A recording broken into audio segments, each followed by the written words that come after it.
en serio.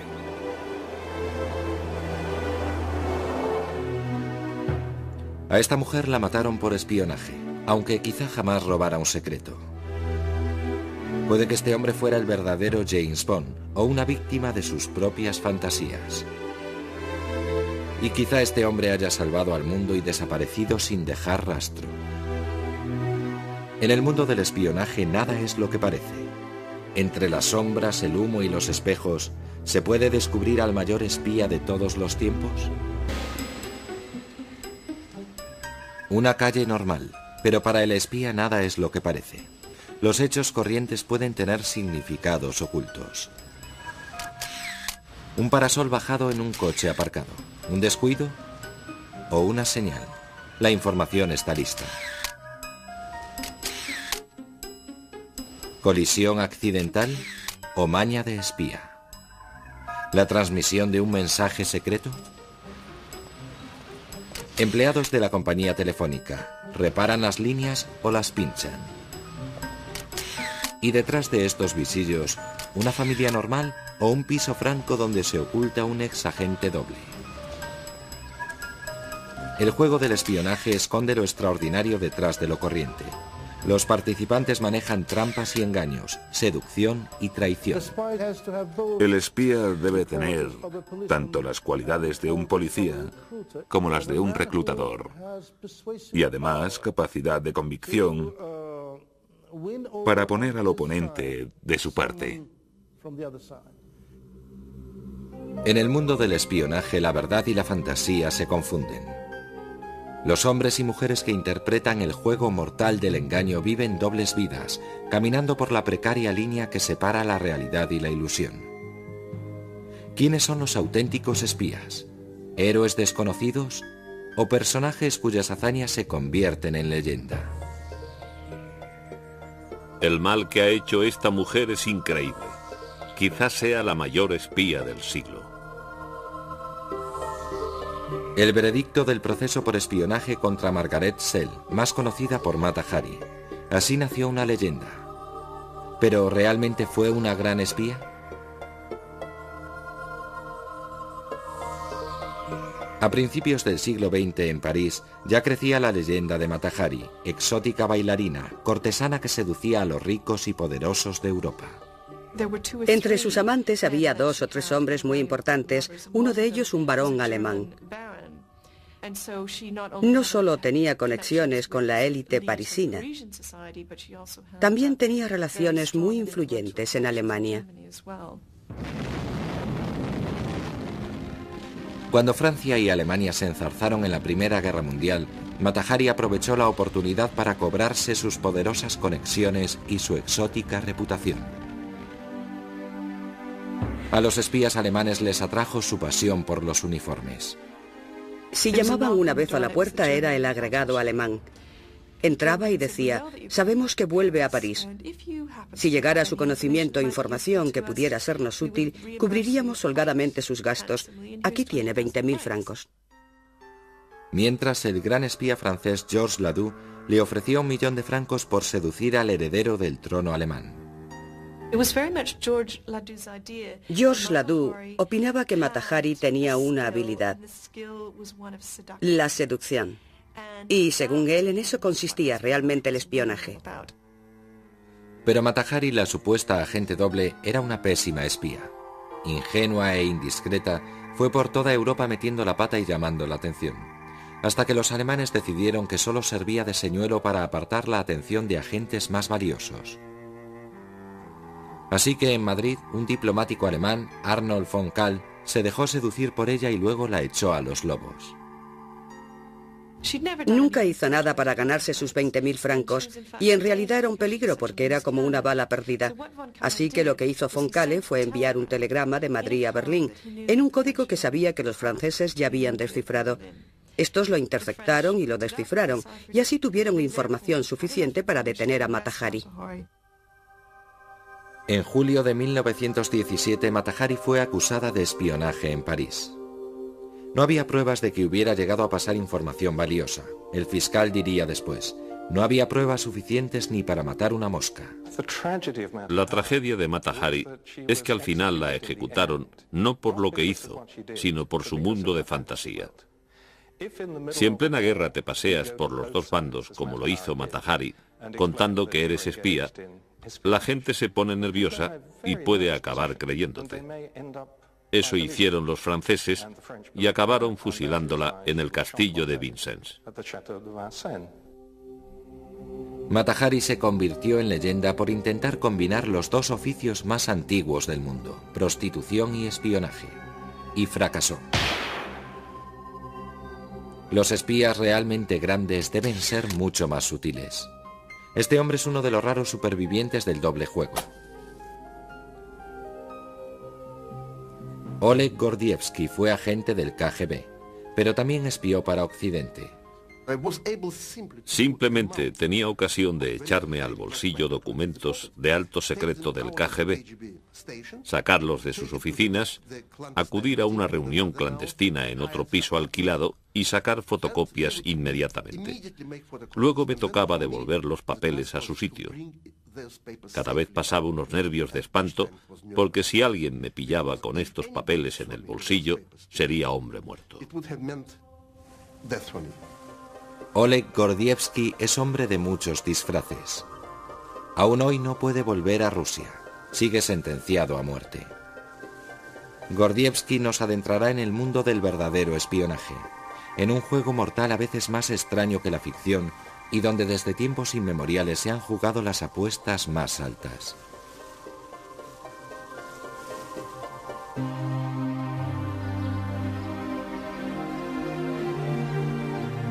Moscú, donde hasta el clima se confabula para ocultar una de las organizaciones más brutales que ha conocido el mundo. Esta es la sección extranjera del KGB, los servicios secretos de la antigua Unión Soviética. El KGB era una organización de una crueldad inhumana. Mataba incluso a los suyos. Mandó a millones a la cárcel. Exterminó a gente fuesen cuales fuesen su nacionalidad o sus opiniones políticas. Había informes secretos, actividades de inteligencia como reclutar informadores en países extranjeros. Se exigía un gran nivel de conocimiento sobre esos países extranjeros. Así que parecía un reto. Por eso entré en el KGB. Desde su central en la prisión moscovita de Lubyanka, las operaciones de inteligencia del KGB se extendían por todo el mundo, contribuyendo al clima de intriga que ha definido nuestra visión del espionaje. Pero el juego brutal interpretado por el KGB durante buena parte del siglo XX empezó hace miles de años. El espionaje es casi tan antiguo como la propia historia. El Antiguo Testamento habla de los 12 espías que envió Moisés a Canaán para preparar el camino a los hijos de Israel. Y como Mata Hari, Dalila fue una espía seductora. Traicionó a Sansón y lo entregó a los filisteos. El espionaje puede hacer y deshacer imperios.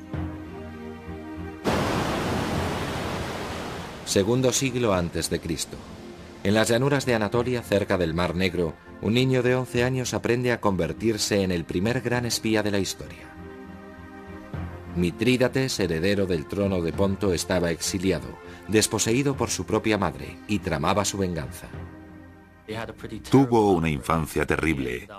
Acabó errando por la actual Turquía durante años, espiando el territorio, hasta que pudo volver, derrocar a su madre y presumiblemente darle alguna muerte horrible. Mitrídates aprendió de joven el arte del espionaje y aplicó sus lecciones con brutalidad. Usando el engaño, se infiltró disfrazado en la corte y se hizo con el poder. Empleó la información aplicando la inteligencia acumulada en el exilio para conquistar a las tribus vecinas, y usó la opresión. Empleó un servicio secreto para mantenerse en el poder. De ahí nos viene el mito Mitrídates, el rey que todo lo ve. Él mismo salía y te espiaba. Esa es la idea.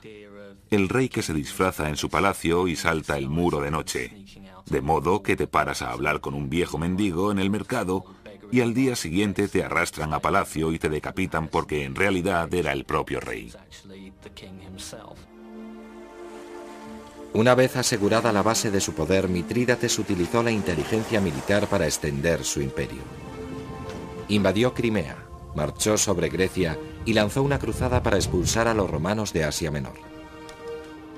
Una vez que entró en guerra con los romanos, parece que la mayor parte de sus conquistas las llevó a cabo entrando en contacto con gente en las ciudades e islas griegas que eran partidarias de expulsar a los romanos. Así que no tuvo que golpear al azar, sino que fue una campaña perfectamente planeada. Uno de los riesgos del mundo paranoico del espionaje es que quienes engañan e intrigan pueden acabar siendo engañados a su vez. Eso le pasó a Mitrídates. Cuando se preparaba para su mayor aventura, la invasión de Italia, su propio hijo encabezó una revuelta contra él. Y como tantos espías, la carrera de Mitrídates acabó con una muerte prematura por su propia mano. El imperio de Mitrídates acabó en ruinas, pero ¿fue un buen espía? Ciertamente dejó un temible legado. La sociedad paranoide que creó, su uso de la inteligencia para la conquista, son todos ellos ingredientes de la carrera de un espía que dominó el oficio moderno. 1917. En Rusia la revolución lleva a los bolcheviques al poder. El recién nacido Estado soviético intenta aplastar a sus enemigos. La lucha contra las fuerzas de la contrarrevolución la encabeza el lugarteniente más entusiasta de Lenin, Félix Dzerzhinsky. Creía en el sueño revolucionario. Se había endurecido con la experiencia de la persecución y la cárcel bajo el régimen zarista. Pero tras la Revolución de Octubre, no dudó en usar cualquier método que estimara necesario para asegurar la supervivencia del régimen bolchevique. Desde su cuartel general en la prisión moscovita de Lubianka, Félix de Hierro, como se le dio en llamar, fue el cerebro del estilo inflexible con que el KGB trató a sus enemigos políticos, tanto en casa como en el extranjero. A principios de los años 50, una organización italiana de derechas editó un libro sobre los campos de concentración y los trabajos forzosos en la Unión Soviética. Por entonces el KGB en Italia, con ayuda de informadores o agentes secretos, destruyó los almacenes donde estaban los libros recién impresos, listos para la venta. Lo destruyeron rociándolo de un líquido venenoso y maloliente. Fue una de sus operaciones más interesantes.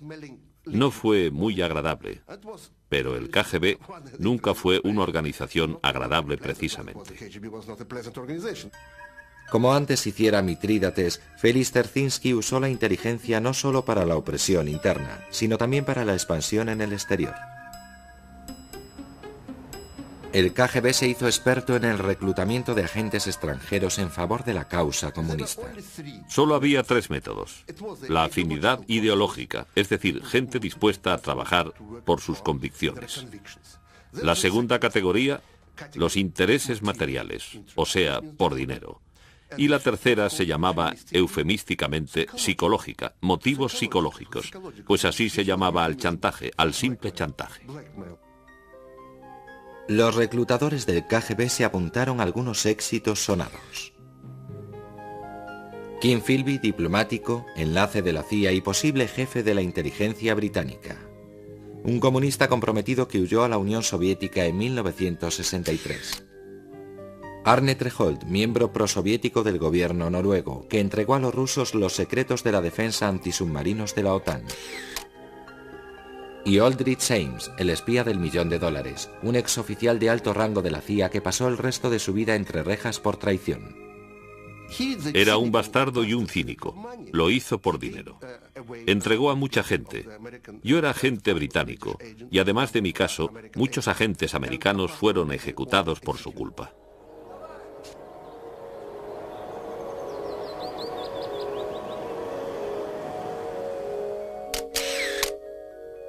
Entre los traicionados por Aldrich Ames había un científico soviético que entregaba a Occidente secretos sobre misiles. Fue detenido y ejecutado por el KGB. Pero el KGB hacía algo más que reclutar espías. Félix Dzerzhinsky enseñó a su servicio secreto el juego del engaño a gran escala.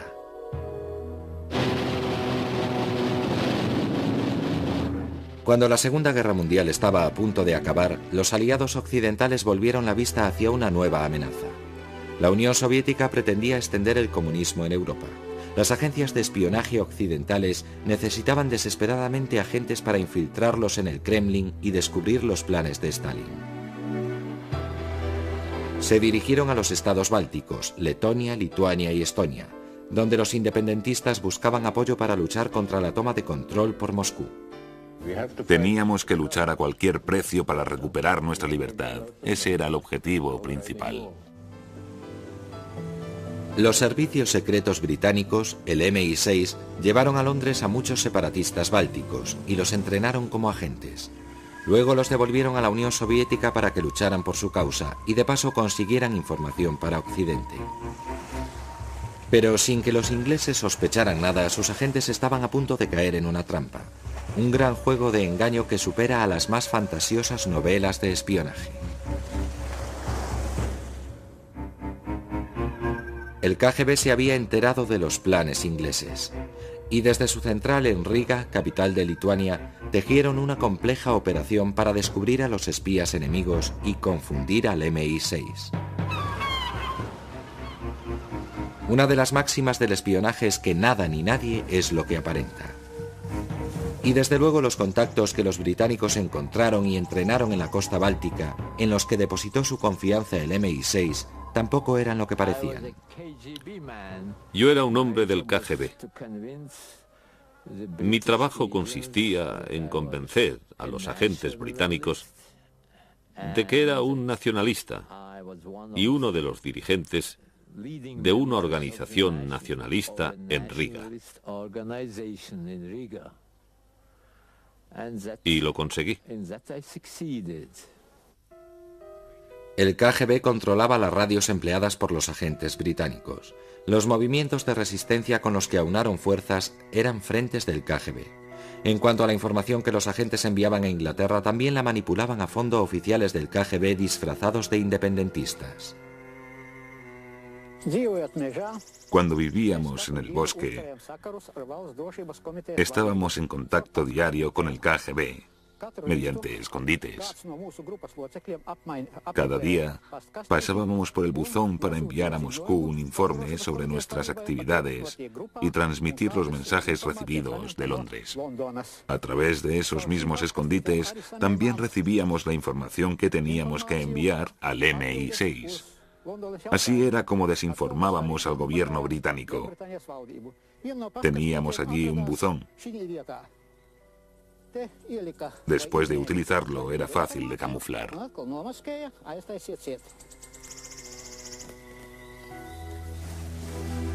El juego de engaño y manipulación duró 6 años, hasta principios de los años 50. Durante todo este tiempo se tuvo engañado al MI6, que aceptaba sin rechistar la desinformación del KGB.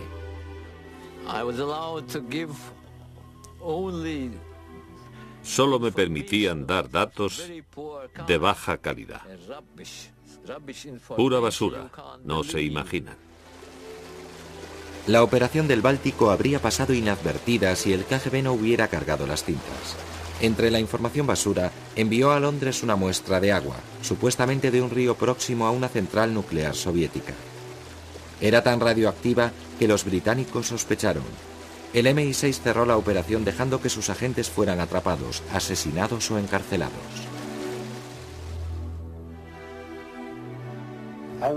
Estuve engañado desde el principio. Caí en la red de la inteligencia soviética. ¿Para qué correr tantos riesgos? Todos esos sufrimientos, esas vidas rotas, ¿de qué sirvió?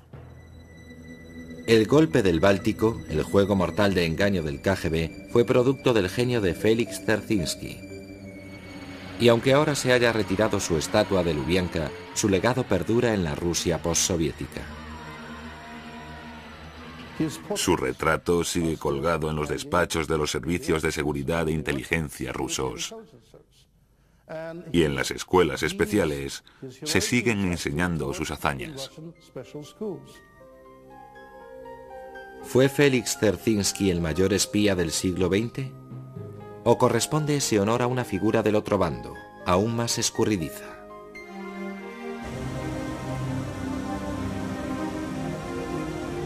Este es uno de los edificios más espectaculares de Londres, la central del Servicio de Inteligencia Británica.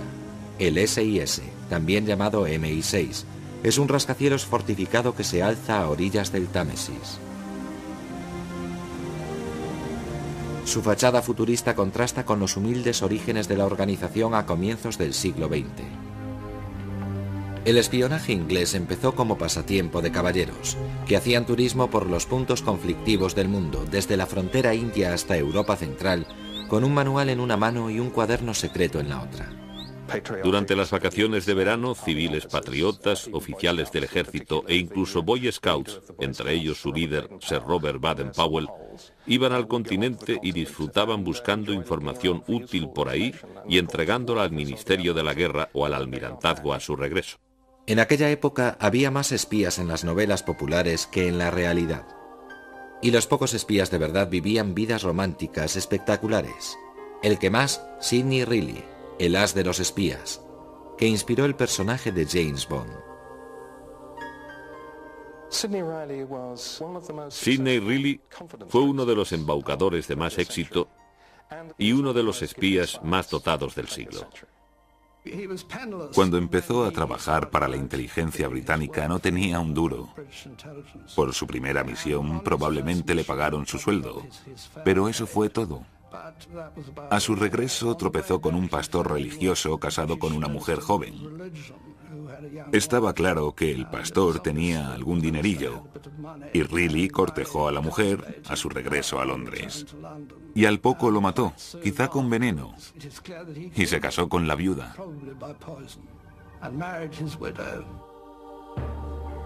Sidney Reilly, espía y caballero, dirigió por su cuenta varias operaciones contra Rusia y la revolución bolchevique.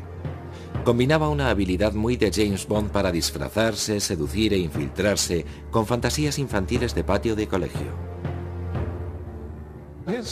Llegó a proponer en serio quitarle personalmente los pantalones a Lenin y, por si no bastara, también a Trotsky.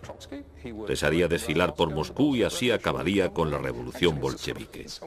En cierto modo fue una idea más sensata que la que se le ocurrió después a la CIA de poner desfoliante en la loción de afeitar de Castro para que se le cayera su barba, perdiera su atractivo de macho y los cubanos volvieran a la economía de mercado.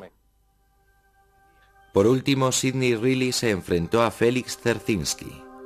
Sus fantasías le hicieron víctima de una ilusión mortal. El gran artista del engaño de principios del siglo XX acaba engañado por la Unión Soviética. El KGB monta una falsa organización formada por supuestos antibolcheviques clandestinos. Le piden a Reilly que acuda en su ayuda. Sidney Reilly así lo hace y al poco lo detienen, le interrogan y le matan por la espalda de un disparo en la cabeza. Como Sidney Reilly, toda Inglaterra despertó bruscamente de sus sueños de fantasioso espionaje con la amenaza de la guerra. Cuando a principios de siglo Alemania acumulaba su poder militar, una fiebre del espionaje recorrió Gran Bretaña. La gente creía ver por todas partes agentes alemanes disfrazados de camareros, peluqueros y turistas. La histeria colectiva fue tal que el gobierno británico tuvo que crear el primer servicio secreto profesional del mundo, el MI6. Su primer jefe fue un espía caballero, oficial de la Armada, piloto y aficionado a conducir coches de carreras, Sir Mansfield Cumming, alias C. Era maravillosamente británico. No podía ser de ningún otro país. Era brillante y muy excéntrico. Le encantaba toda la parafernalia del espionaje. Le gustaban las tintas secretas. Tenía un laboratorio donde probaba todas estas tintas y demás. En 1909, los primeros reclutas estrenan la Escuela de Espionaje de Whitehall Court, en el corazón de Londres. Contra todas las normas, uno de ellos lleva un diario. Eso nos permite reconstruir la formación de un agente británico. La vida de un espía, les enseñó C, podía ser muy atractiva. Os animamos a ligar con las agentes enemigas y usarlas de tapadera para obtener información. Pero si la seducción y el engaño fallaban, las consecuencias podrían ser mortales. El primer deber de vuestros captores es sacaros el máximo de información por cualquier medio. Esta lección es muy solemne. Hay que ser lógico sobre la propia muerte y pensar en ella a fondo. Hay hombres valientes que jamás se clavarían un cuchillo, pero no dudarían en pegarse un tiro. Otros no soportarían la visión de una aguja, pero no les costaría trabajo tragar una pastilla.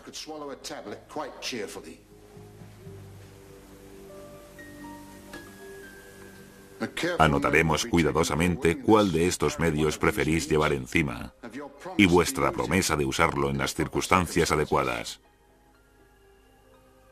La muerte es una opción viable. En 1914 la amenaza alemana se volvió real. Los caballeros británicos, convertidos en jugadores profesionales, entraron en guerra. La Primera Guerra Mundial se libró en las trincheras, una toma agónica y sangrienta del territorio.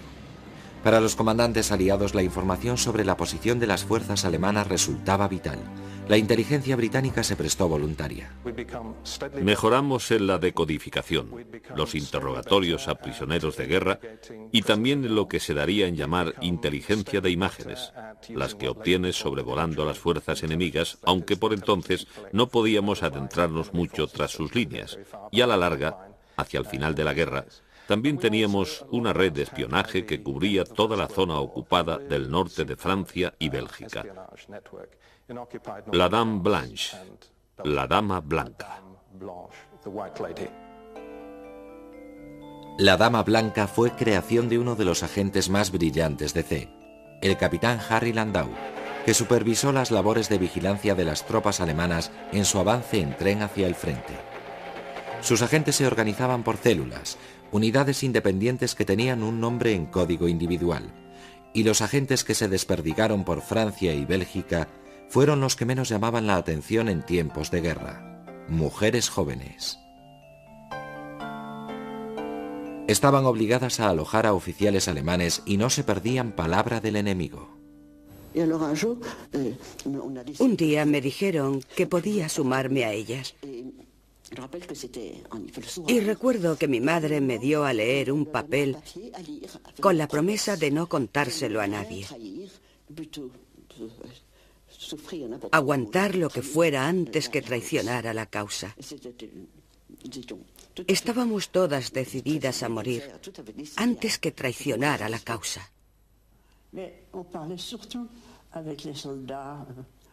Hablábamos con los soldados a los que alojábamos, sobre todo con los cocineros. Preguntábamos de dónde eran, si tenían familia.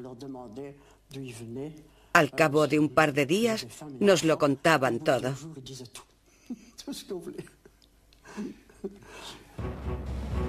Las mujeres de la Dama Blanca son heroínas del espionaje poco reconocidas, y a diferencia de Mata Hari ayudaron de verdad a ganar la guerra. Llevábamos un mapa secreto con la disposición de las fuerzas alemanas. Y el día del armisticio, en noviembre de 1918, de las posiciones de 186 divisiones alemanas señaladas, solo 2 estaban equivocadas. ¿Fue Sir Mansfield Cumming el mayor espía de todos los tiempos? Desde luego fue el primero y el más sistemático de los espías profesionales. Pero la Dama Blanca es una de sus pocas operaciones que han salido a la luz. Pese a su alto perfil actual, el MI6 no desvela sus misterios. Aunque un episodio demuestra que incluso esta silenciosa organización es capaz de golpes espectaculares.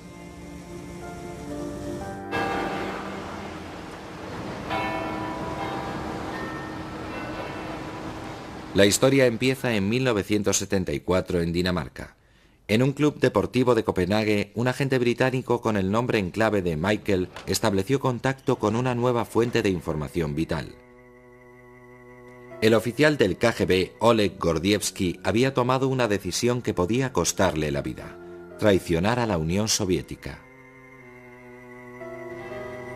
Durante 10 años, Oleg Gordievsky entregó cientos de documentos de la KGB de la Embajada Soviética en Copenhague y después en Londres. A la hora de comer se reunía con su contacto británico y después de cada encuentro se jugaba la vida. Yo pensaba, mientras estoy aquí, a salvo, comiendo en un piso franco de los servicios británicos con estos documentos prestados, el hombre del puesto que tiene la responsabilidad de controlar toda la documentación reservada del puesto de la KGB puede hacer un registro.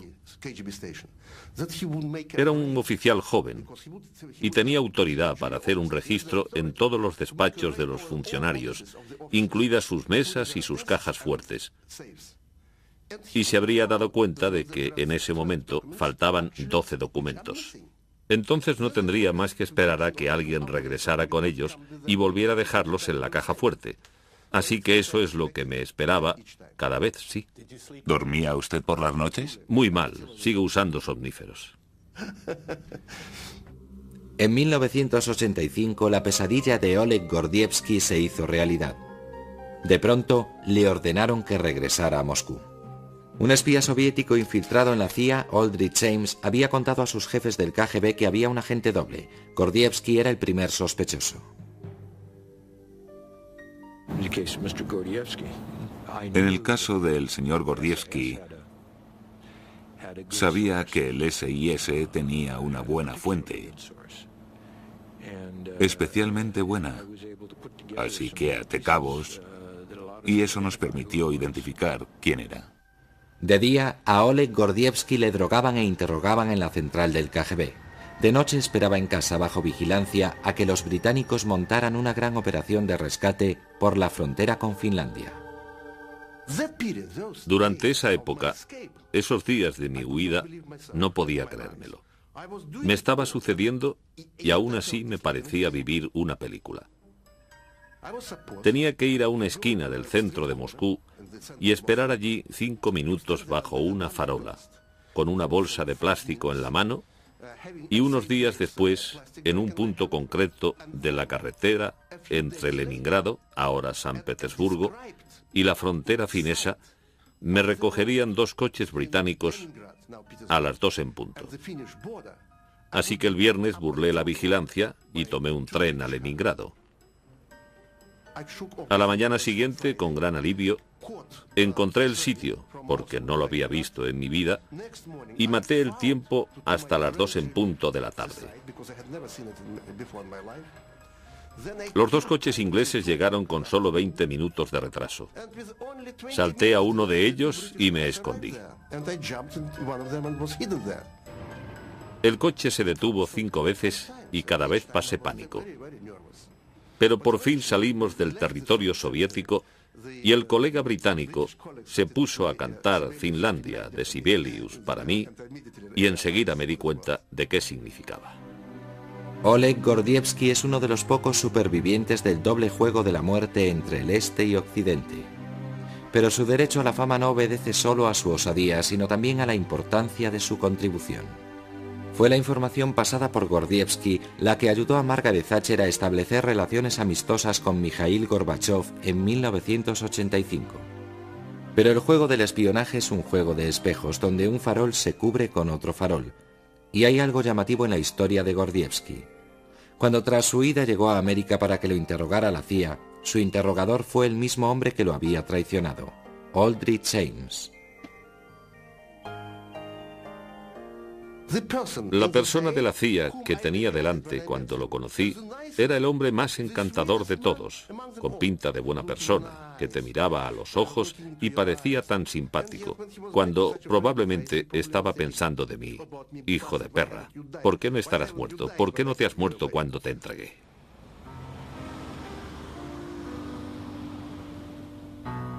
Springfield, Massachusetts. En un edificio de oficinas del centro, Robert Meeropol trabaja en su fundación privada en favor de la educación infantil. La tranquilidad de su actividad diaria contrasta con el lugar que ocupa Robert en la historia de América. Junto con mi hermano, me corresponde el dudoso honor de ser el único hombre de la historia de América cuyos padres han sido ejecutados por el gobierno. Sus padres eran Julius y Ethel Rosenberg, los comunistas de Nueva York que supuestamente robaron el secreto de la bomba atómica.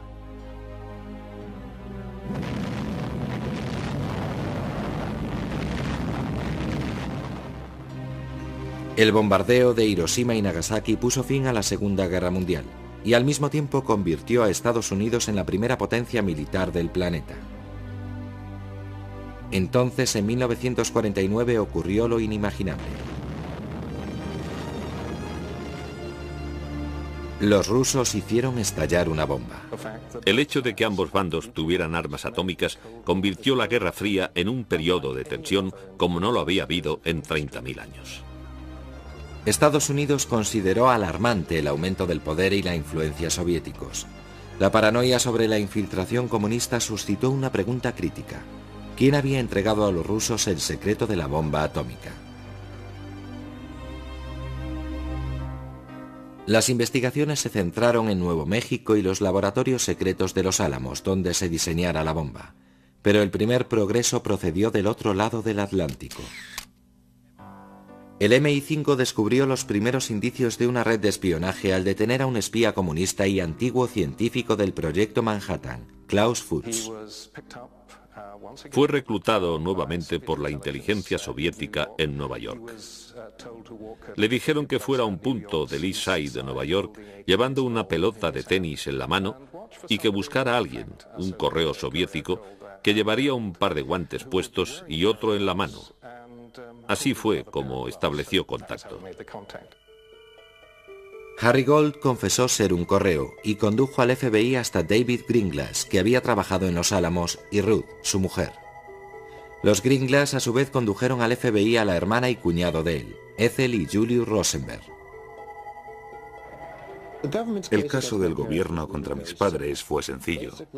Acusaron a mi padre de haber reclutado a David Greenglass para que robara el secreto de la bomba atómica y se lo entregara a un espía llamado Harry Gold. Tanto Gold como Greenglass testificaron que se conocieron en Albuquerque, Nuevo México, en junio de 1945, y que a cambio de $500, David Greenglass entregó a Harry Gold los bocetos que constituían el secreto de la bomba atómica. El juicio, celebrado en 1951, fue denunciado como caza de brujas, y dentro del tribunal el jurado escuchó testimonios de que Julius y Ethel Rosenberg habían sido los cabecillas de una conspiración. No había pruebas físicas contra mis padres, solo testimonios orales. Unos testigos decían que se habían mantenido ciertas conversaciones. Ethel y Julius Rosenberg ordenaron a David y Ruth Greenglass que fueran a Los Álamos y robaran el secreto de la bomba atómica. Y había otros testigos, mis padres, que dijeron sí, hablamos con David y Ruth Greenglass. A fin de cuentas, Ethel Rosenberg y David Greenglass son hermanos. Claro que se vieron, hablaban a menudo, pero no hablaban del secreto de la bomba atómica. Así que, ¿a quién iba a creer el jurado? En abril de 1951, el Tribunal Federal del juez Kaufman declaró culpable a la pareja y la sentenció a morir en la silla eléctrica por delito de traición. En realidad fueron condenados por un cargo menor, conspiración. Julius era el cerebro y Ethel mecanografiaba las actas de las reuniones. Murieron en 1953 en la cárcel de Sing Sing, pero en este caso sigue habiendo un misterio. Buena parte de la evidencia no resiste un escrutinio, como por ejemplo la sugerencia de que Gold, Greenglass y Julius Rosenberg estaban vinculados. Gold y Greenglass testificaron que Harry Gold se presentó diciendo, me envía Julius. Eso implicaba a mi padre. Pero tenemos un documento del FBI, actas de una reunión entre los dos organizada para limar discrepancias de sus versiones, y según ese documento, Greenglass dice, puede que fuera Julius, y Gold dice, no lo sé, tal vez. Así que se sentaron allí con el FBI para intentar montar toda la historia, y tenemos un documento que lo demuestra. Y luego están los bocetos, el llamado secreto de la bomba atómica. El gobierno tenía una lista de testigos que incluía a los mejores científicos, gente como Robert Oppenheimer, pero nunca los llamaron a declarar. Ningún científico testificó jamás que mis padres habían robado algún dato valioso. Cuando se publicaron esos bocetos y se los enseñaron a científicos atómicos, se echaron a reír y dijeron que no valían para nada. La polémica sobre los Rosenberg lleva durando 40 años. Hace poco la inteligencia americana divulgó información sorprendente en un intento de zanjar el asunto. Los mensajes de Venona son mensajes soviéticos en clave descifrados, algo demasiado secreto en tiempos del proceso que parecen confirmar algo que en el tribunal solo se pudo sugerir. En ellos aparece a menudo el alias de Julius Rosenberg, liberal. En el mensaje cifrado también aparece el nombre de Ethel Rosenberg, pero también se la identifica sin código, así que la culpabilidad de los Rosenberg está clarísima, aunque eso no quita que fuera un atropello enviarlos a la silla eléctrica. Pero los mensajes de Venona tienen muchas lagunas. Pese a haber sido revisados varias veces, probablemente no sean prueba suficiente. Si los aceptas tal cual, te das cuenta de que dicen dos cosas: que Julius Rosenberg estaba implicado en el espionaje no atómico y que Ethel Rosenberg no era una espía. Lo puedes adornar como quieras, pero si tienes un documento americano que dice que Ethel Rosenberg no hizo nada y has ejecutado a esa persona, no queda nada bien. En el caso de Julius y Ethel Rosenberg hay una última ironía. Procede de Cambridge, Inglaterra, donde hace poco un científico de los Álamos jubilado, Theodore Hall, ha sugerido que él también fue espía atómico soviético.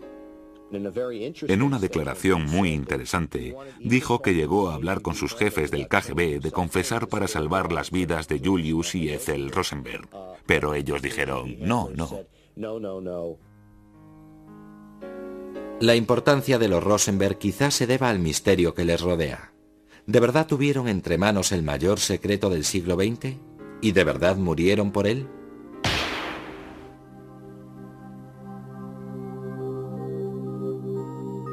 La Tierra vista desde el espacio, punto de mira predilecto del espionaje moderno. Aquí no hay espías ni disfraces, solo satélites silenciosos que orientan sus lentes hacia Tierra buscando bases de misiles, movimientos de tropas e incluso barcos rusos en construcción.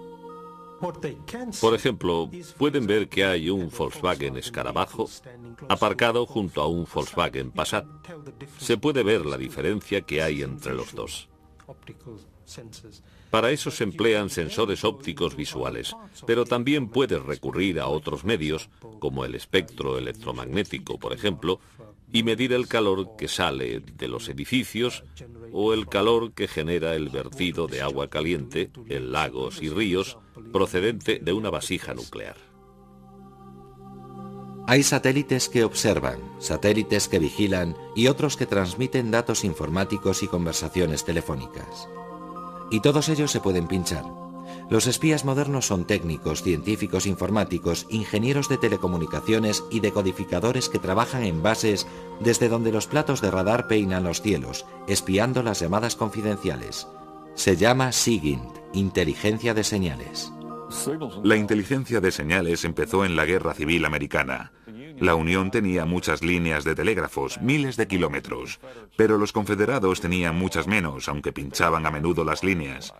Tenían un hombre apodado Lightning Ellsworth, porque le alcanzó un rayo cuando estaba escuchando una línea de la Unión. La guerra de inteligencia electrónica se intensificó durante los años 50, periodo culminante de la Guerra Fría en que el radar occidental captaba las pruebas de misiles soviéticos. Los héroes desconocidos, espías del cielo, realizaban misiones audaces en aviones de reconocimiento que volaban a gran altura como el U-2 para identificar blancos para misiles nucleares. Siempre temía que creyeran que hacíamos algo más que reconocimiento, como un ataque. Como esos objetivos estaban muy diseminados por el sur de Rusia, volábamos en zigzag de un blanco a otro, por despistar, supongo. No sé si eso mejoraba nuestra seguridad. Lo que sí hacía, desde luego, era alargar el vuelo sobre Rusia. Pero recabar información desde una distancia segura solo es una parte del asunto. Desde las vísperas de la Segunda Guerra Mundial, cuando casi toda la inteligencia procedía de fuentes humanas, el tema ha cambiado muchísimo. Ahora cerca del 80% procede de medios técnicos. Así que esos medios técnicos se han vuelto muy importantes, mientras que el valor de los James Bond ha caído en picado. De todos modos, los seres humanos son muy importantes en este negocio, porque alguien tiene que interpretar todos esos datos que se producen. En octubre de 1962, las dos vertientes de la inteligencia, la humana y la técnica, tuvieron que unir sus fuerzas para hacer frente a su mayor desafío. En aquel momento el mundo temblaba en el umbral de una guerra nuclear, la crisis de los misiles cubana. La política de esta nación considerará que cualquier misil nuclear lanzado desde Cuba contra cualquier nación del hemisferio occidental es un ataque de la Unión Soviética a los Estados Unidos que exigirá tomar represalias contra la Unión Soviética. La oposición americana a la revolución de Cuba obligó a Fidel Castro a cerrar filas con Moscú. El presidente soviético Nikita Khrushchev consideraba a Cuba una rampa de lanzamiento hacia los Estados Unidos. En 1962 los aviones U-2 que espiaban Cuba desde las alturas encontraron lo impensable. Lo que más te llama la atención son los indicios de actividad. Cuando observas la selva desde 2.500 metros de altura, si en un sitio ha habido movimientos de excavadoras, deja una señal muy visible en el suelo. Los misiles estaban cargados en lanzaderas de transporte y tapados con lonas. Mientras el mundo contenía el aliento, las dos superpotencias iniciaron frenéticas negociaciones. Los rusos negaron que estuvieran instalando misiles, pero no pudieron refutar las pruebas de los aviones espía americanos que habían detectado los barcos de transporte atravesando el Atlántico. La crisis terminó con un acuerdo secreto y Khrushchev se echó atrás y retiró sus misiles. Kennedy había jugado al póker con los soviéticos y ganó, porque además de fotos se guardaba en la manga información de dentro. La información vital procedía del interior de la Central de Inteligencia Militar Soviética, el GRU. Información sobre la capacidad técnica y la disposición de Moscú a usar misiles nucleares. La fuente era un coronel del GRU descontento, Oleg Penkovsky. Quería atención, reconocimiento, ser el mayor espía de todos los tiempos. Penkovsky ofreció colocar en Moscú varias bombas atómicas en miniatura para hacerlas explotar en caso de necesidad. Él las colocaría encantado en varios sitios de Moscú que consideraba estratégicos. La CIA no aceptó su oferta y prefirió explotar otras ventajas estratégicas de Penkovsky. Sus contactos militares de alto nivel, su acceso a información reservada y su decisión de entregar información en sus viajes al extranjero. Los encuentros eran discretos, por lo menos al principio. En un tranquilo hotel londinense cerca de Marble Arch, en 1961, Oleg Penkovsky se reunió con sus enlaces conjuntos del MI6 y la CIA y empezó una serie de entregas que sumarían más de 5.000 documentos y fotos confidenciales. Nos abría una ventana a la planificación militar soviética, la filosofía de la modernización de las Fuerzas Armadas soviéticas. Nos dio una pista sobre la dirección que tomarían durante los 20 o 30 años siguientes.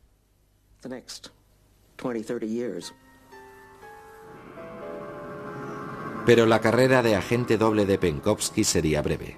Era muy impulsivo. Estaba decidido a entregar cada vez más información. Y los británicos, desoyendo los consejos americanos, quisieron explotar al máximo una fuente tan valiosa. La operación se desbocó y culminó en una chapuza de reunión en Moscú entre Penkovsky y su contacto inglés, el empresario Greville Wynne. El KGB estrechó el cerco. Un día Oleg Penkovsky salió de su piso y aceptó subir al coche de un compañero. Le llevaron a Lubyanka. Entró arrastrando los pies. Estaba hecho una piltrafa. Se dejó caer en un extremo de mi mesa, totalmente hundido, hecho polvo.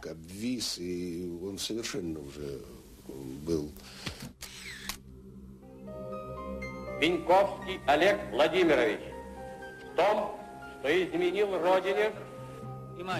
Wynne y Penkovsky fueron juzgados juntos en mayo de 1963. Wynne fue condenado a 8 años, pero luego fue devuelto a Inglaterra en un canje de espías. Oleg Penkovsky no tuvo tanta suerte. El 16 de mayo de 1963, a las 4:30 de la tarde, Penkovsky fue ejecutado. El gran juego ha producido muchos héroes y villanos. Eso depende del punto de vista de cada uno. Pero ¿quién fue el más grande? ¿Félix Dzerzhinsky, maestro de la intriga brutal? ¿O su oponente occidental Sir Mansfield Cumming? ¿Las discretas mujeres de la Dama Blanca? ¿Oleg Gordievsky, asiduo de los titulares? ¿O el excéntrico Sidney Reilly? ¿O el amargado Oleg Penkovsky? ¿O ninguno de ellos? En todas las agencias de inteligencia del mundo, una de las cosas que dicen a quien se quiere apuntar es: tienes que aceptar que por mucho éxito que tengas, nadie lo sabrá mientras vivas. El juego del espionaje consiste en engañar.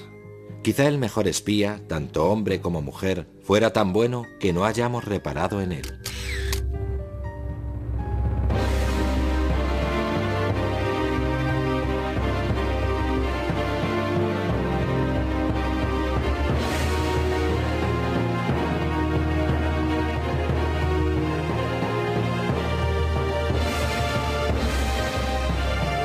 La visión del espionaje. Pero el juego brutal interpretado por el KGB durante buena parte del siglo XX empezó hace miles de años. El espionaje es casi tan antiguo como la propia historia. El Antiguo Testamento habla de los 12 espías que envió Moisés a Canaán para preparar el camino a los hijos de Israel. Y como Matahari, Dalila fue una espía seductora. Traicionó a Sansón y lo entregó a los filisteos. El espionaje puede hacer y deshacer imperios. Segundo siglo antes de Cristo. En las llanuras de Anatolia, cerca del Mar Negro, un niño de 11 años aprende a convertirse en el primer gran espía de la historia. Mitrídates, heredero del trono de Ponto, estaba exiliado, desposeído por su propia madre, y tramaba su venganza. Tuvo una infancia terrible. Acabó errando por la actual Turquía durante años, espiando el territorio, hasta que pudo volver, derrocar a su madre y presumiblemente darle alguna muerte horrible. Mitrídates aprendió de joven el arte del espionaje y aplicó sus lecciones con brutalidad. Usando el engaño, se infiltró disfrazado en la corte y se hizo con el poder. Empleó la información aplicando la inteligencia acumulada en el exilio para conquistar a las tribus vecinas, y usó la opresión. Empleó un servicio secreto para mantenerse en el poder. De ahí nos viene el mito Mitrídates, el rey que todo lo ve. Él mismo salía y te espiaba. Esa es la idea. El rey que se disfraza en su palacio y salta el muro de noche, de modo que te paras a hablar con un viejo mendigo en el mercado y al día siguiente te arrastran a palacio y te decapitan porque en realidad era el propio rey. Una vez asegurada la base de su poder, Mitrídates utilizó la inteligencia militar para extender su imperio. Invadió Crimea, marchó sobre Grecia y lanzó una cruzada para expulsar a los romanos de Asia Menor. Una vez que entró en guerra con los romanos, parece que la mayor parte de sus conquistas las llevó a cabo entrando en contacto con gente en las ciudades e islas griegas que eran partidarias de expulsar a los romanos. Así que no tuvo que golpear al azar, sino que fue una campaña perfectamente planeada. Uno de los riesgos del mundo paranoico del espionaje es que quienes engañan e intrigan pueden acabar siendo engañados a su vez. Eso le pasó a Mitrídates. Cuando se preparaba para su mayor aventura, la invasión de Italia... Cada vez sí. ¿Dormía usted por las noches? Muy mal. Sigo usando somníferos. En 1985, la pesadilla de Oleg Gordievsky se hizo realidad. De pronto, le ordenaron que regresara a Moscú. Un espía soviético infiltrado en la CIA, Aldrich James, había contado a sus jefes del KGB que había un agente doble. Gordievsky era el primer sospechoso. En el caso del señor Gordievsky, Sabía que el SIS tenía una buena fuente, especialmente buena, así que até cabos, y eso nos permitió identificar quién era. De día, a Oleg Gordievsky le drogaban e interrogaban en la central del KGB. De noche esperaba en casa bajo vigilancia a que los británicos montaran una gran operación de rescate por la frontera con Finlandia. Durante esa época, esos días de mi huida, no podía creérmelo. Me estaba sucediendo y aún así me parecía vivir una película. Tenía que ir a una esquina del centro de Moscú y esperar allí 5 minutos bajo una farola, con una bolsa de plástico en la mano, y unos días después, en un punto concreto de la carretera entre Leningrado, ahora San Petersburgo, y la frontera finesa, me recogerían 2 coches británicos a las 2 en punto. Así que el viernes burlé la vigilancia y tomé un tren a Leningrado. A la mañana siguiente, con gran alivio, encontré el sitio, porque no lo había visto en mi vida, y maté el tiempo hasta las 2 en punto de la tarde. Los 2 coches ingleses llegaron con solo 20 minutos de retraso. Salté a uno de ellos y me escondí. El coche se detuvo 5 veces y cada vez pasé pánico. Pero por fin salimos del territorio soviético y el colega británico se puso a cantar Finlandia de Sibelius para mí y enseguida me di cuenta de qué significaba. Oleg Gordievsky es uno de los pocos supervivientes del doble juego de la muerte entre el Este y Occidente. Pero su derecho a la fama no obedece solo a su osadía, sino también a la importancia de su contribución. Fue la información pasada por Gordievsky la que ayudó a Margaret Thatcher a establecer relaciones amistosas con Mikhail Gorbachev en 1985. Pero el juego del espionaje es un juego de espejos donde un farol se cubre con otro farol. Y hay algo llamativo en la historia de Gordievsky. Cuando tras su huida llegó a América para que lo interrogara la CIA, su interrogador fue el mismo hombre que lo había traicionado, Aldrich. La gente se pone nerviosa y puede acabar creyéndote. Eso hicieron los franceses y acabaron fusilándola en el castillo de Vincennes. Mata Hari se convirtió en leyenda por intentar combinar los 2 oficios más antiguos del mundo, prostitución y espionaje, y fracasó. Los espías realmente grandes deben ser mucho más sutiles. Este hombre es uno de los raros supervivientes del doble juego. Oleg Gordievsky fue agente del KGB, pero también espió para Occidente. Simplemente tenía ocasión de echarme al bolsillo documentos de alto secreto del KGB, sacarlos de sus oficinas, acudir a una reunión clandestina en otro piso alquilado y sacar fotocopias inmediatamente. Luego me tocaba devolver los papeles a su sitio. Cada vez pasaba unos nervios de espanto, porque si alguien me pillaba con estos papeles en el bolsillo, sería hombre muerto. Oleg Gordievsky es hombre de muchos disfraces. Aún hoy no puede volver a Rusia. Sigue sentenciado a muerte. Gordievsky nos adentrará en el mundo del verdadero espionaje, en un juego mortal a veces más extraño que la ficción y donde desde tiempos inmemoriales se han jugado las apuestas más altas.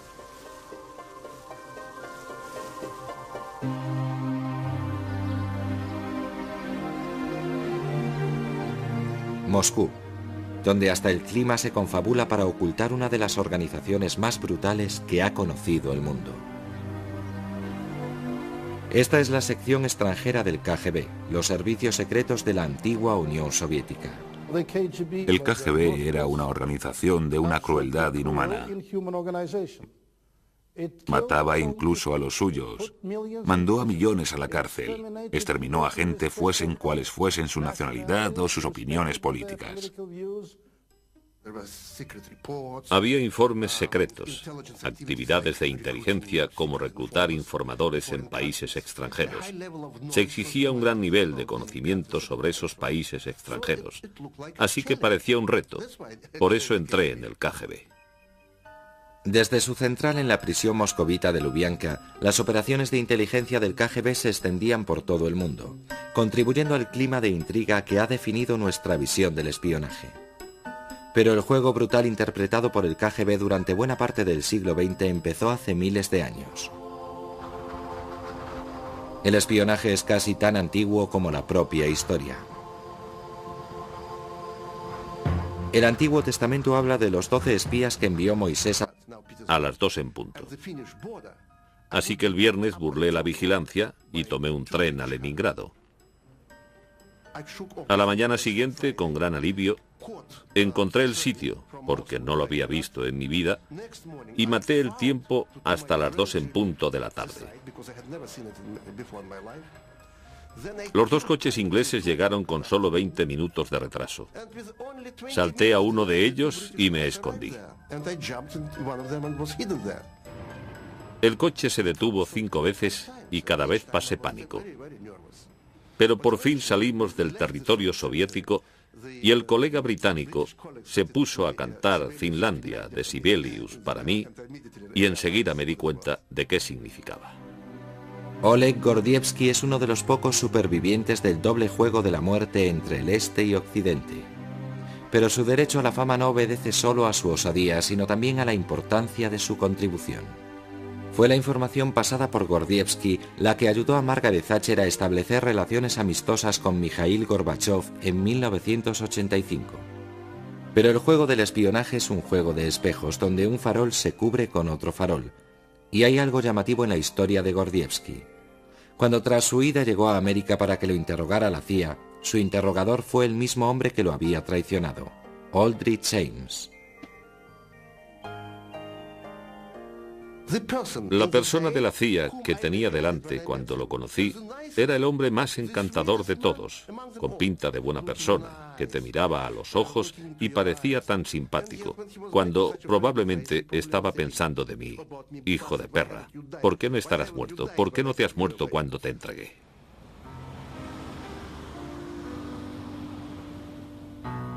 Springfield, Massachusetts. En un edificio de oficinas del centro, Robert Meeropol trabaja en su fundación privada en favor de la educación infantil. La tranquilidad de su actividad diaria contrasta con el lugar que ocupa Robert en la historia de América.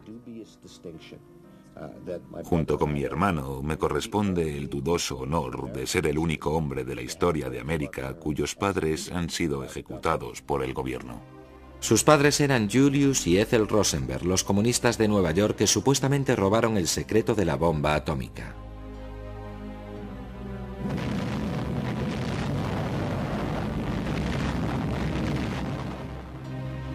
El bombardeo de Hiroshima y Nagasaki puso fin a la Segunda Guerra Mundial y al mismo tiempo convirtió a Estados Unidos en la primera potencia militar del planeta. Entonces, en 1949, ocurrió lo inimaginable.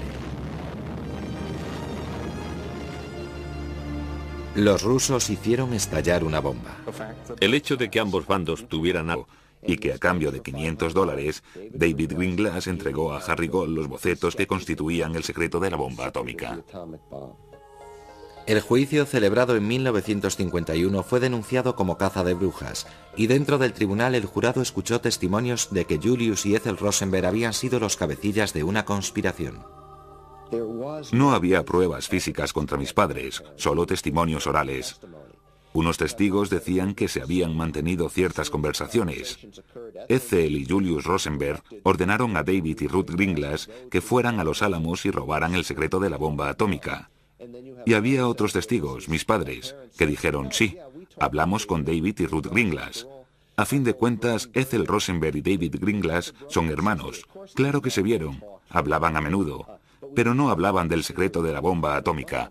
Así que, ¿a quién iba a creer el jurado? En abril de 1951, el Tribunal Federal del juez Kaufman declaró culpable a la pareja y la sentenció a morir en la silla eléctrica por delito de traición. En realidad fueron condenados por un cargo menor, conspiración. Julius era el cerebro y Ethel mecanografiaba las actas de las reuniones. Murieron en 1953 en la cárcel de Sing Sing, Pero en este caso sigue habiendo un misterio. Buena parte de la evidencia no resiste un escrutinio, como por ejemplo la sugerencia de que Gold, Greenglass y Julius Rosenberg estaban vinculados.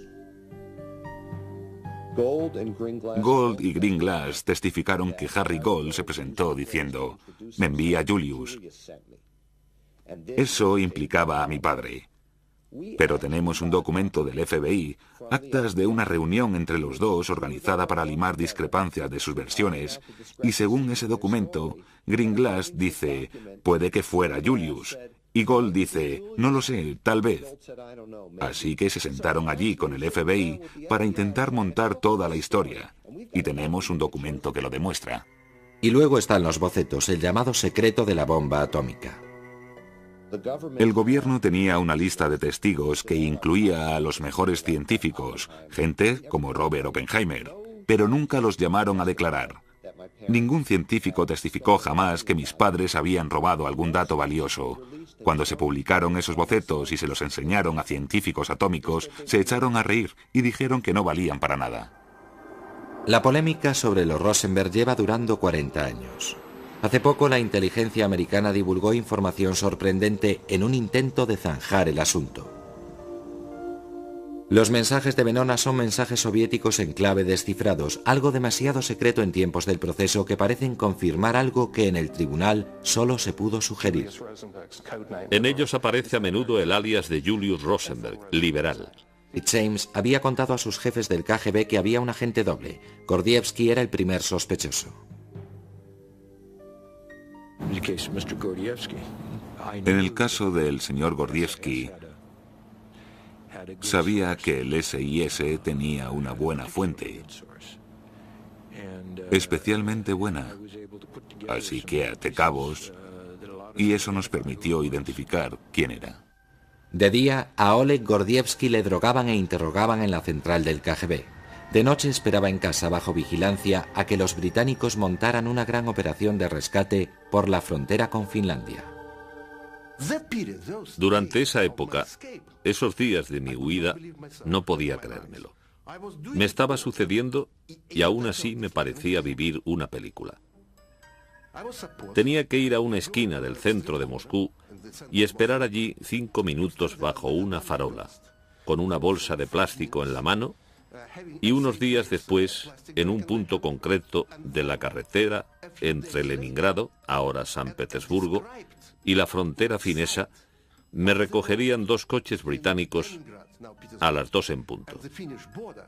Así que el viernes burlé la vigilancia y tomé un tren a Leningrado. A la mañana siguiente, con gran alivio, encontré el sitio, porque no lo había visto en mi vida, y maté el tiempo hasta las 2 en punto de la tarde.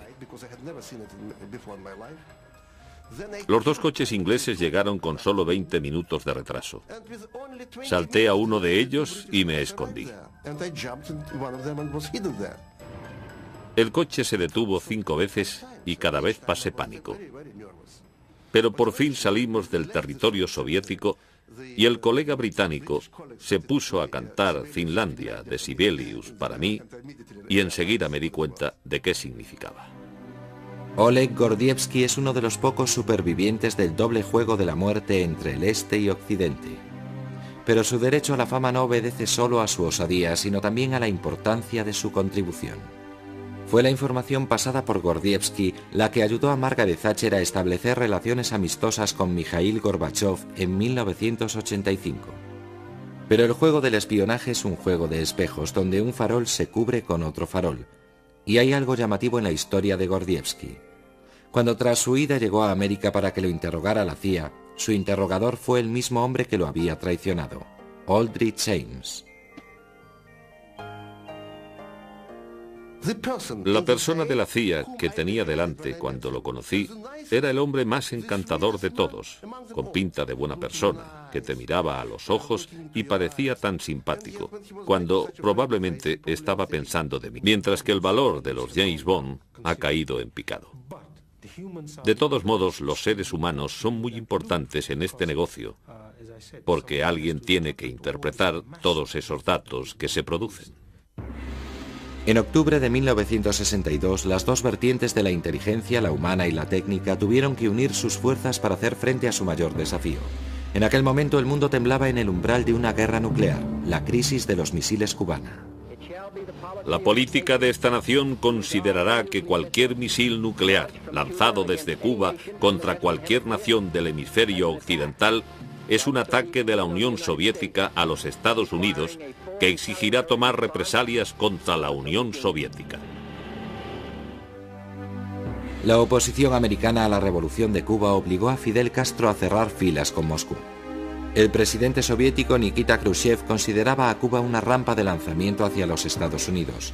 En 1962 los aviones U-2 que espiaban Cuba desde las alturas encontraron lo impensable. Lo que más te llama la atención son los indicios de actividad. Cuando observas la selva desde 2.500 metros de altura, si en un sitio ha habido movimientos de excavadoras, deja una señal muy visible en el suelo. Los misiles estaban cargados en lanzaderas de transporte y tapados con lonas. Mientras el mundo contenía el aliento, las dos superpotencias iniciaron frenéticas negociaciones. Los rusos negaron que estuvieran instalando misiles, pero no pudieron refutar las pruebas de los aviones espía americanos que habían detectado los barcos de transporte atravesando el Atlántico. La crisis terminó con un acuerdo secreto y Khrushchev se echó atrás y retiró sus misiles. Kennedy había jugado al póker con los soviéticos y ganó, porque además de fotos se guardaba en la manga información de dentro.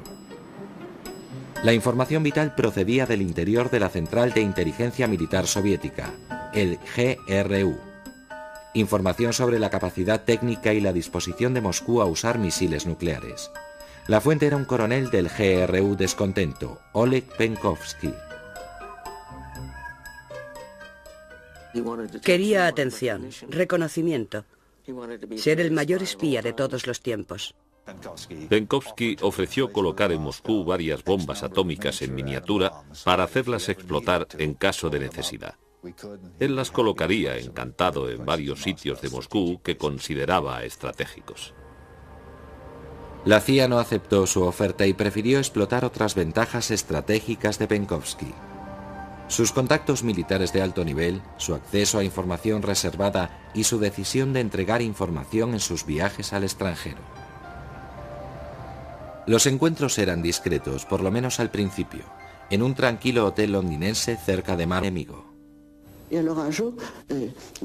Un día me dijeron que podía sumarme a ellas. Y recuerdo que mi madre me dio a leer un papel con la promesa de no contárselo a nadie. Aguantar lo que fuera antes que traicionar a la causa. Estábamos todas decididas a morir antes que traicionar a la causa.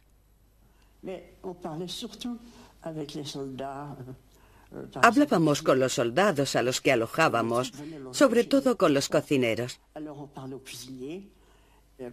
Preguntábamos de dónde eran, si tenían familia. Al cabo de un par de días nos lo contaban todo.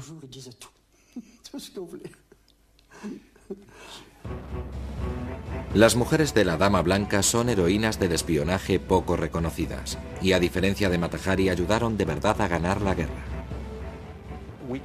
Llevábamos un mapa secreto con la disposición de las fuerzas alemanas. Y el día del armisticio, en noviembre de 1918, de las posiciones de 186 divisiones alemanas señaladas, solo 2 estaban equivocadas. ¿Fue Sir Mansfield Cumming el mayor espía de todos los tiempos? Desde luego fue el primero y el más sistemático de los espías profesionales. Pero la Dama Blanca es una de sus pocas operaciones que han salido a la luz. Pese a su alto perfil actual, el MI6 no desvela sus misterios.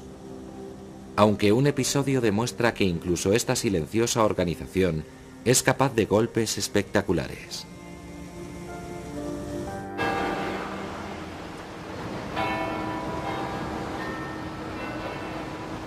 La historia empieza en 1974 en Dinamarca. En un club deportivo de Copenhague, un agente británico con el nombre en clave de Michael estableció contacto con una nueva fuente de información vital. El oficial del KGB, Oleg Gordievsky, había tomado una decisión que podía costarle la vida: traicionar a la Unión Soviética. Durante 10 años, Oleg Gordievsky entregó cientos de documentos de la KGB de la Embajada Soviética en Copenhague y después en Londres. A la hora de comer se reunía con su contacto británico y después de cada encuentro se jugaba la vida. Yo pensaba, mientras estoy aquí, a salvo, comiendo en un piso franco de los servicios británicos con estos documentos prestados, el hombre del puesto que tiene la responsabilidad de controlar toda la documentación reservada del puesto de la KGB puede hacer un registro. Era un oficial joven. David Greenglass entregó a Harry Gold los bocetos que constituían el secreto de la bomba atómica. El juicio, celebrado en 1951, fue denunciado como caza de brujas, y dentro del tribunal el jurado escuchó testimonios de que Julius y Ethel Rosenberg habían sido los cabecillas de una conspiración. No había pruebas físicas contra mis padres, solo testimonios orales. Unos testigos decían que se habían mantenido ciertas conversaciones. Ethel y Julius Rosenberg ordenaron a David y Ruth Greenglass que fueran a Los Álamos y robaran el secreto de la bomba atómica. Y había otros testigos, mis padres, que dijeron sí, hablamos con David y Ruth Greenglass. A fin de cuentas, Ethel Rosenberg y David Greenglass son hermanos. Claro que se vieron, hablaban a menudo, pero no hablaban del secreto de la bomba atómica. Así que, ¿a quién iba a creer el jurado? En abril de 1951, el Tribunal Federal del juez Kaufman declaró culpable a la pareja y la sentenció a morir en la silla eléctrica por delito de traición. En realidad fueron condenados por un cargo menor: conspiración. Julius era el cerebro y Ethel mecanografiaba las actas de las reuniones. Murieron en 1953 en la cárcel de Sing Sing, pero en este caso sigue habiendo un misterio. Buena parte de la evidencia no resiste un escrutinio, como por ejemplo la sugerencia de que Gold, Greenglass y Julius Rosenberg estaban vinculados. Gold y Greenglass testificaron que Harry Gold se presentó diciendo, me envía a Julius. Eso implicaba a mi padre. Pero tenemos un documento del FBI, actas de una reunión entre los dos organizada para limar discrepancias de sus versiones, y según ese documento, Greenglass dice, puede que fuera Julius, y Gold dice, no lo sé, tal vez. Así que se sentaron allí con el FBI para intentar montar toda la historia, y tenemos un documento que lo demuestra. Y luego están los bocetos, el llamado secreto de la bomba atómica. El gobierno tenía una lista de testigos que incluía a los mejores científicos, gente como Robert Oppenheimer, pero nunca los llamaron a declarar. Ningún científico testificó jamás que mis padres habían robado algún dato valioso. Cuando se publicaron esos bocetos y se los enseñaron a científicos atómicos, se echaron a reír y dijeron que no valían para nada. La polémica sobre los Rosenberg lleva durando 40 años. Hace poco la inteligencia americana divulgó información sorprendente en un intento de zanjar el asunto. Los mensajes de Venona son mensajes soviéticos en clave descifrados, algo demasiado secreto en tiempos del proceso que parecen confirmar algo que en el tribunal solo se pudo sugerir. En ellos aparece a menudo el alias de Julius Rosenberg, liberal. En el mensaje cifrado también aparece... Fue denunciado como caza de brujas, y dentro del tribunal el jurado escuchó testimonios de que Julius y Ethel Rosenberg habían sido los cabecillas de una conspiración. No había pruebas físicas contra mis padres, solo testimonios orales. Unos testigos decían que se habían mantenido ciertas conversaciones. Ethel y Julius Rosenberg ordenaron a David y Ruth Greenglass que fueran a Los Álamos y robaran el secreto de la bomba atómica. Y había otros testigos, mis padres, que dijeron sí, hablamos con David y Ruth Greenglass. A fin de cuentas, Ethel Rosenberg y David Greenglass son hermanos. Claro que se vieron, hablaban a menudo, pero no hablaban del secreto de la bomba atómica. Así que, ¿a quién iba a creer el jurado? En abril de 1951, el Tribunal Federal del juez Kaufman declaró culpable a la pareja y la sentenció a morir en la silla eléctrica por delito de traición. En realidad fueron condenados por un cargo menor: conspiración. Julius era el cerebro y Ethel mecanografiaba las actas de las reuniones. Murieron en 1953 en la cárcel de Sing Sing, Pero en este caso sigue habiendo un misterio. Buena parte de la evidencia no resiste un escrutinio, como por ejemplo la sugerencia de que Gold, Greenglass y Julius Rosenberg estaban vinculados. Gold y Greenglass testificaron que Harry Gold se presentó diciendo: «Me envía Julius». Eso implicaba a mi padre. Pero tenemos un documento del FBI, actas de una reunión entre los dos organizada para limar discrepancias de sus versiones, y según ese documento, Greenglass dice: «Puede que fuera Julius», y Gold dice: «No lo sé, tal vez». Así que se sentaron allí con el FBI para intentar montar toda la historia, y tenemos un documento que lo demuestra. Y luego están los bocetos, el llamado secreto de la bomba atómica. El gobierno tenía una lista de testigos que incluía a los mejores científicos, gente como Robert Oppenheimer, pero nunca los llamaron a declarar. Ningún científico testificó jamás que mis padres habían robado algún dato valioso. Cuando se publicaron esos bocetos y se los enseñaron a científicos atómicos, se echaron a reír y dijeron que no valían para nada. La polémica sobre los Rosenberg lleva durando 40 años. Hace poco la inteligencia americana divulgó información sorprendente en un intento de zanjar el asunto. Los mensajes de Venona son mensajes soviéticos en clave descifrados, algo demasiado secreto en tiempos del proceso que parecen confirmar algo que en el tribunal solo se pudo sugerir. En ellos aparece a menudo el alias de Julius Rosenberg, liberal. En el mensaje cifrado también aparece el nombre de Ethel Rosenberg, pero también se la identifica sin código, así que la culpabilidad de los Rosenberg está clarísima, aunque eso no quita que fuera un atropello. Contacto con una nueva fuente de información vital. El oficial del KGB, Oleg Gordievsky, había tomado una decisión que podía costarle la vida: traicionar a la Unión Soviética. Durante 10 años, Oleg Gordievsky entregó cientos de documentos de la KGB de la Embajada Soviética en Copenhague y después en Londres. A la hora de comer se reunía con su contacto británico y después de cada encuentro se jugaba la vida. Yo pensaba, mientras estoy aquí, a salvo, comiendo en un piso franco de los servicios británicos con estos documentos prestados, el hombre del puesto que tiene la responsabilidad de controlar toda la documentación reservada del puesto de la KGB puede hacer un registro. Era un oficial joven y tenía autoridad para hacer un registro en todos los despachos de los funcionarios, incluidas sus mesas y sus cajas fuertes. Y se habría dado cuenta de que en ese momento faltaban 12 documentos. Entonces no tendría más que esperar a que alguien regresara con ellos y volviera a dejarlos en la caja fuerte. Así que eso es lo que me esperaba cada vez, sí. ¿Dormía usted por las noches? Muy mal, sigo usando somníferos. En 1985 la pesadilla de Oleg Gordievsky se hizo realidad. De pronto le ordenaron que regresara a Moscú. Un espía soviético infiltrado en la CIA, Aldrich James, había contado a sus jefes del KGB que había un agente doble. Gordievsky era el primer sospechoso. En el caso del señor Gordievsky, sabía que el SIS tenía una buena fuente, especialmente buena, así que até cabos, y eso nos permitió identificar quién era. De día, a Oleg Gordievsky le drogaban e interrogaban en la central del KGB. De noche esperaba en casa bajo vigilancia a que los británicos montaran una gran operación de rescate por la frontera con Finlandia. Durante esa época, esos días de mi huida, no podía creérmelo. Me estaba sucediendo y aún así me parecía vivir una película.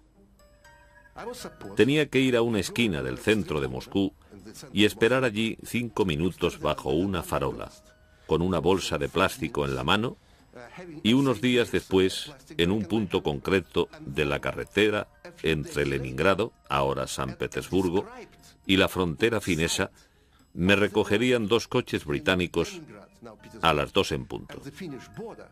Así que el viernes burlé la vigilancia y tomé un tren a Leningrado.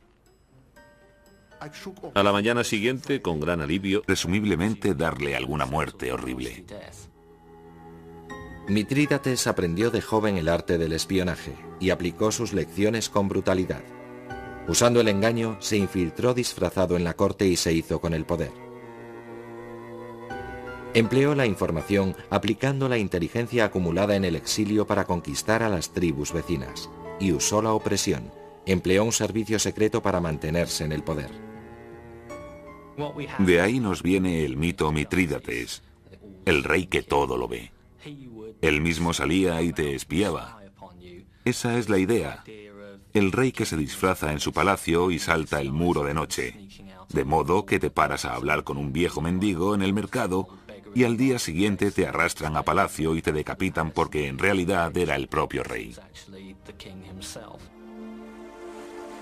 Una vez asegurada la base de su poder, Mitrídates utilizó la inteligencia militar para extender su imperio.